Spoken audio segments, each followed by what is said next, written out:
What's up, guys? It is Tuesday, October 15th, 2024. We're at the Bitcoin block height of 865,840. TikTok next block. Now, I told you this a few months ago, and I've been really telling you this in the last couple of weeks, that the Trump derangement syndrome in the mainstream propaganda, corporate media, the Democrat channels, the Kamala Harris news networks now, because that's what they've been. They're going to ratchet up their Trump derangement syndrome, and they have. And by the way, before I get into that, Bitcoin is up today. I think last time I checked, it was like 67,000, something like that. It hit 67,000. You know, have no fear.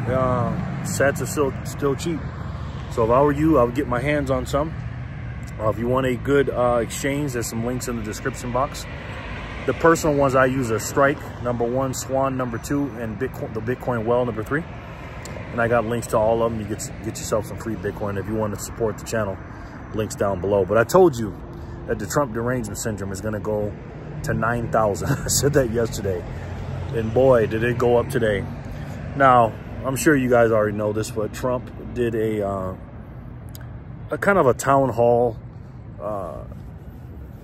special, you know, rally or whatever, kind of like a town hall style in Pennsylvania. And he had a couple people had a medical emergency. So at the end of it, he decided to not, you know, go out on a bad note. He went out there and said, "Hey, you know what? Let's play my my songs." You know, because everybody's got a track list that they play in the car, or, you know, in the airport or something like that, or, you know, at home or whatever. And he played it, and he was up there, you know, doing his little dance, his little two-step, and, you know, people had a lot of fun. Of course, if you were there, the people that said they were there, they had a lot of fun and stuff like that. But the mainstream media, instead of ignoring it, they just have to, you know, the Trump derangement is absolutely insane. And they had to say that Trump is not fit to be president because he's mentally unfit. And for him to be doing these things, and him to be standing there, you know, listening to songs is bad. And also, they said that he's, you know, I seen Don Lemon, or Donna Lemonade on CNN today. And he was talking about basically Trump is mentally unfit or mentally off or whatever, because, you know, during his rallies, he plays that song, that American song, God bless America. And he stands there and he kind of, you know, takes it in, and everybody's cheering for him, and that's a bad thing, I guess. Problem is, the mainstream media, the propaganda media, thinks that we're stupid, #1, but #2, they think that we have a short memory. A couple of months ago, I remember when Kamala Harris came out with Quavo. He's a rapper. He wasn't rapping, I don't think. He might have rapped. This is in Georgia. And then Megan Thee Stallion proceeded to start twerking on stage. And I remember that specifically because I was very upset about that black people fell for that. And also they think that we're that stupid. And what did they say about Kamala Harris when she did that? Nothing at all. She was up there, you know, they were singing songs, and she wasn't saying anything. She was just reading off a script, and she didn't answer any questions. She wasn't answering any questions. And I'll get into that answering question things in a minute. And not a peep. You know, everything was about joy this and joy that. But now when Trump does it, it's bad. Again, these people have nothing. They have absolutely nothing. They can't talk about policies. It's all about Trump bad, Trump bad. And the only people that are going to fall for this are people that don't really watch the you know, the full rallies, and just, you know, skim the news or whatever, read headlines and just read news or look at news because they're too busy working because everything costs so much. But that's all they have, and they're desperate. And speaking about desperate and answering questions, like I said earlier, Kamala Harris is talking about going on Fox News. Now, let me ask you a question. Why do you think she wants to go on Fox News all of a sudden? And by the way, that's a terrible idea on her part. They got Bret Baier on there, and again, I'm not the biggest fan of Bret Baier. I'll get into that in a second. He's a real journalist, though, but he doesn't like Trump. But how do you think that's going to turn out, #2? But #1 is, why do you think she's doing it? She's doing it, obviously, because they're losing. You know what I mean? And then, you know, the mainstream media is just coping, just absolute doing, mental jujitsu and mental gymnastics talking about why Trump ain't doing any media stuff as much as Kamala and all this. I'm like, what are you talking about? I'll be there in a minute. Thank you. And it's just crazy, man. Like, if you don't know any better and you just watch the mainstream media, the left-wing media, it's like, man, you just get caught up in the bubble. But, you know, Brett, is that his name? Brett Baer or whatever? I don't really like him. I'm not the biggest fan of Fox News, to be completely honest with you guys. I've been told you this. Everybody thinks it's a Republican versus Democrat, and it is to a certain extent, but there's nuances to everything. And let me tell you something, Brett Baer is not a Trump fan, okay? Fox News is kind of like a channel for Nikki Haley fans. And again, I know a lot of Donald Trump fans watch it and stuff like that because their ideals, you know, line up with them. But trust me, that Donald Trump is not Fox News' first choice.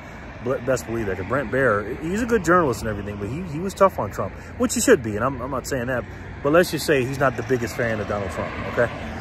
And I don't think he's not going to do the greatest job because I don't think he really likes Trump. But then again, you know, I think there's a reason why Kamala Harris asked to do it with him. But she's not going to get up. She's not going to be able to get up there and lie to him like she did to everybody else, because she's a liar, man. You know what I mean? And then Trump went to Bloomberg and just absolutely killed him about the tariffs. Here's my thoughts on tariffs. Let me tell you that thing about tariffs, because I had somebody on Facebook tell me, again, a left-winger, guy I used to be in the Navy with, tells me that the reason why we have inflation because Trump raised the tariffs. I mean, I don't even know what to say about that. First of all, Trump is not in office. Are some of his tariffs still in? Yes. Do I think tariffs are the reason why inflation is high? No. I'm not the biggest fan of tariffs, but let's just be clear here, okay?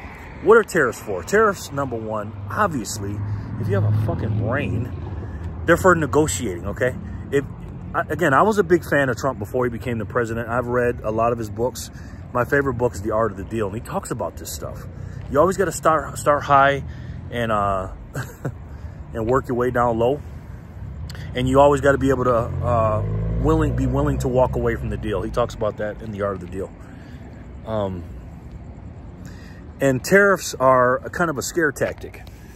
And what are they for? Excuse me. What are they for? They are to keep our jobs here in America and the things that we can and do make here in America to be made here in America. That's why he did the thing with John Deere and said he's going to give them a tariff of a very high one if they leave and go to Mexico, because he wants John Deere equipment to be made right here in America. And I don't blame him for that. Now, a lot of people say, well, if you put a tariff on something, the cost would be passed to the consumer, and then it'll be you know, it'll be like a hidden tax. Go to another country, guys, and try to see if another worker can come in and get a job like an American could come in and take one of somebody from Thailand's job or something like that, or anywhere. Number one. But number two, see if another country can sell one of our products over there and see what happens with the tariffs over there. I'm for them. Again, I'm not the biggest fan of them. I get why people get angry at them, but I also get why they use them as a negotiation tactic. But the bottom line is, Trump sat down with Bloomberg and actually absolutely schooled that guy. If you haven't seen that video, he just schooled that guy. You know what I mean? This is a business forum, all business people out here, and they gave him a standing ovation afterwards. You think Kamala Harris can sit down with Bloomberg for an hour and talk, however long it was, hours of change? And they said it. They go, we extended an invitation to Kamala, and she didn't take it. Of course she's not going to do that. You know, she can't talk about economics and all this stuff and policies and stuff, because she doesn't know what she's talking about. She's a puppet. And then she'll go on and say, oh, well, Trump didn't, you know, she'll never put anything in context. Oh, well, Trump didn't do 60 minutes. And I did 60 minutes and blah, blah, blah, blah. Well, the reason why Trump didn't do 60 minutes, first of all, he has done 60 minutes before. He hasn't done it this election cycle. Is because 60 Minutes flat out lied on national TV that Democrat reporter, that older lady, and said the Hunter laptop was BS and it wasn't nothing. And the whole time that they were lying about it, he said, hey, I told you everything was true about the Hunter laptop. Now I need you to apologize, and then I'll come on there. Again, Trump doesn't need 60 minutes. 60 minutes needs Trump. Kamala Harris needs 60 minutes, okay? 60 minutes doesn't need Kamala Harris. And that's the difference. So these people, you know, you got to put everything into context. Is Trump always right and Kamala always wrong? It's not about that, man. It's about what do you want in the country. I've been arguing a lot, you know, for this country. I've been arguing a lot, you know, about, or two people on my Facebook and everything else. And again, when they're talking to me and I can see the things they're saying, because they think I'm stupid. They think I'm uninformed and I don't know what they're talking about, even though all I got to do is just turn on CNN or MSDNC, and everything that they say, you know, that the mainstream media says, that's exactly what they say. So they think they're coming out with some profound situation. Oh, you didn't know Trump was a racist? You didn't know Trump has 34 felonies? Are you stupid? You need to do your research. I'm sitting there going, again, man, get out of the bubble, right? And I'm not sitting here claiming I'm floating above the clouds and I'm way smarter than other people, but I will say this. I have been a Democrat, and I do a lot of research on a lot of this stuff, and I listen to a lot of smart people on both sides. I watched a debate between, it was a really good debate. I forget the black lady's name. She's a Democrat, and Kellyanne Conway. That was a really good debate. You listen to people that have been in politics a long, long time, you can learn a lot of stuff, man. And you can go back and just, you know, because I like history. I'm a big history buff. I'm a nerd like that, and I love it. And now that I'm really, really into politics, now I'm tying my history stuff that I had into the political situation with it too. And it's just amazing to learn about how the Republicans and the Democrats formed and how they are now, and, you know, how Bill Clinton came into office and the power, and how he was the candidate, and how George Bush II came in, and what was going on even before they even thought about being president. And you learn it through their eyes, and then you watch documentaries and stuff. You know, it's just a deep, deep rabbit hole. And then you fast forward to today, and Trump has just absolutely broke the mold, guys. He broke the mold, you know what I mean? I mean, Republicans normally, they don't really fight for their candidates. I mean, they have different, you know, candidates up there, but once they say, hey, this guy is the choice, he's the chosen one, we're going to ride with him. And they say, well, why are you going to ride with him? And they say, well, because he can win. And then they'll start throwing a bunch of money at him. That's what they did with George Bush and a few other candidates, and that's what happens. That didn't happen with Trump. Nobody thought Trump can win. Nobody liked Trump. Trump was the outsider. Trump was the businessman. He was the brash, you know, braggadocious, arrogant businessman, crude businessman, who was outside out of the norm, and they did not want him, and he broke that mold. He was not the chosen one. He was not the one that they put up on a pedestal. He went and got it out of the mud. You know what I mean? And this man with billions of dollars came in with his own money. He got some donations and stuff, and he's made some mistakes, of course, but he's not bought and paid for.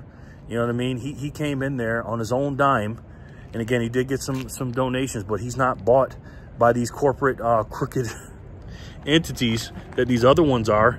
And he came in and did the impossible. He beat Hillary Clinton. Not only did he beat the field of the Republicans, but he beat Hillary Clinton.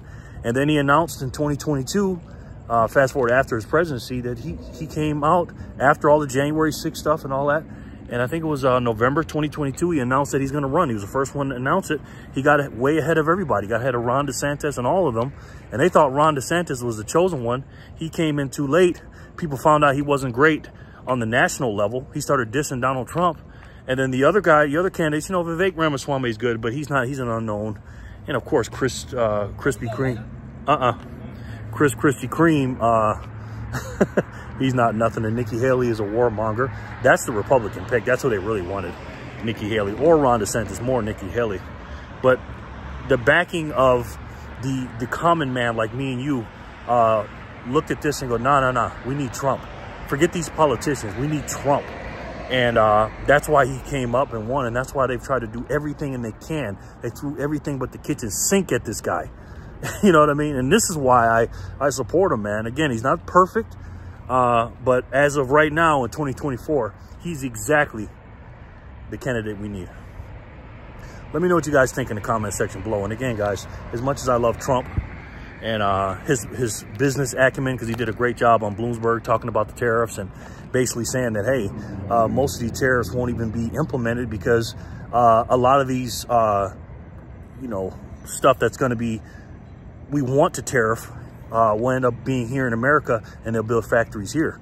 And that's what he's talking about. So we won't have to build them, and there won't be any quote unquote inflation. Let the leftists tell it. But that's not where inflation is coming from. It's not from a, it's not from a tariff. It's not from evil corporations. It's not from none of that. It comes from one place, and that's Washington, D.C. and the money printer. And there's only only one way to defeat that, guys. And it's up today, and it's going to keep going up, and it's deflationary. Not only is it not, it will stop inflation, but it'll increase your purchasing power over the long term. And like I said, it's deflationary. And if I had to guess, I think you guys know what it is. It's the best way to save. And for me, the only way to save. And that's Bitcoin. I love each and every one of you, and I'll talk to you soon. Peace and love, guys.